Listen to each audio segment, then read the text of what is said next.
Assalamualaikum, selamat malam Om dan Tante semuanya, dimanapun berada. Ketemu lagi dengan saya, Mak Titi, di channel YouTube ini. Seperti biasa, Om dan Tante, setiap Rabu malam kita ketemu di absen publik Brands di jam 19.00 WIB. Om dan Tante semuanya, sebelum lanjut, seperti biasa, tolong jangan lupa untuk selalu like, komen, subscribe, juga share. Serta jangan lupa juga aktifkan tanda lonceng sehingga Om dan Tante selalu mendapatkan notifikasi setiap kali ada video baru dari saya. Om dan Tante semuanya, mungkin Om dan Tante bertanya-tanya, sebenarnya mengapa sih absen publik itu penting? Apakah hanya 100% demi kebutuhan owner untuk terkenal? Atau ada hal lain yang lebih besar? Om dan Tante semuanya, saya akan coba sampaikan beberapa hal terkait mengapa absen publik itu penting begitu.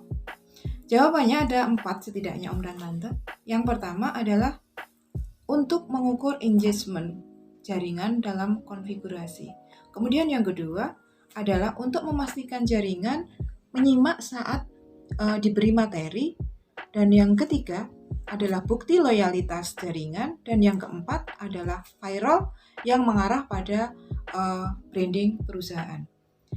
Om dan Tante, poin A yang saya sampaikan tadi itu berkaitan dengan konfigurasi jaringan yang dapat dipastikan dengan peranan brands maupun manajer brands dalam menggerakkan jaringannya dan meninggalkan jejak di komen, like, dan share pada setiap absen publik.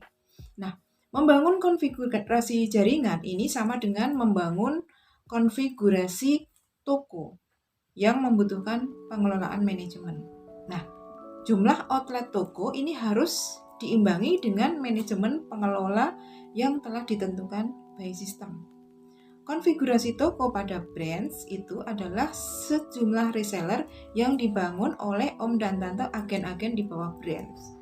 Jadi di sini untuk agen itu diposisikan sebagai kantor unit manajemen Regarsport. Sedangkan pengelolaan manajemen pada brands itu merupakan satuan SDM yang berformasi 5 versus 1. Artinya apa? Satuan ini terdiri dari 1 orang general manager dan 5 manajerial.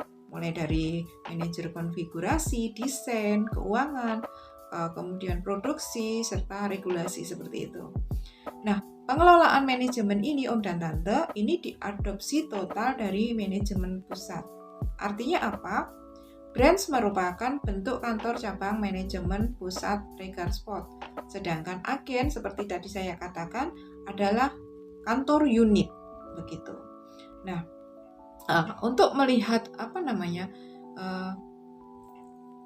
yang paling mudah bisa dilihat itu keterkaitan dari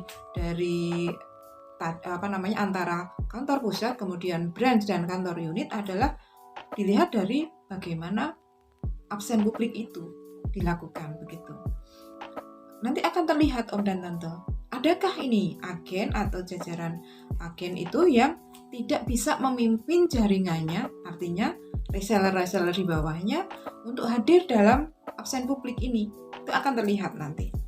Nah, yang mana ini dapat dikatakan bahwa kalau misalnya agen yang seperti itu tidak bisa membangun 2 poin seperti yang saya sampaikan tadi.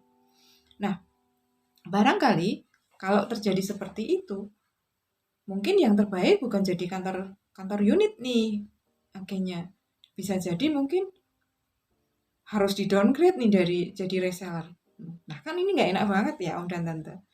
Gitu. Karena sayang sekali ketika akun agen yang sudah susah payah Om dan Tante raih itu harus terpaksa turun menjadi downgrade ke reseller karena tidak menjalankan kewajiban-kewajiban sebagai agen, dalam hal ini sebagai kantor unit dari Regarsport itu.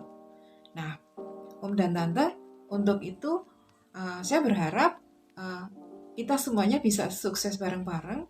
Maka ayo sama-sama kita buktikan dengan membangun engagement berupa absen publik bagi seluruh jaringan Regarsport itu. Kita buktikan bahwa itu mudah dilakukan begitu. Dengan komitmen Om dan Tante sekalian untuk hadir setiap kali absen publik di setiap Rabu malam, absen publik branch, kemudian absen publik secara umum di setiap minggu malam, itu akan menjadi bukti tersendiri keseriusan Om dan Tante semuanya. Mungkin itu dulu Om dan Tante untuk materi kali ini. Saya akan share materi-materi yang lainnya nanti di absen publik berikutnya. Terima kasih Om dan Tante semuanya. Salam Just People.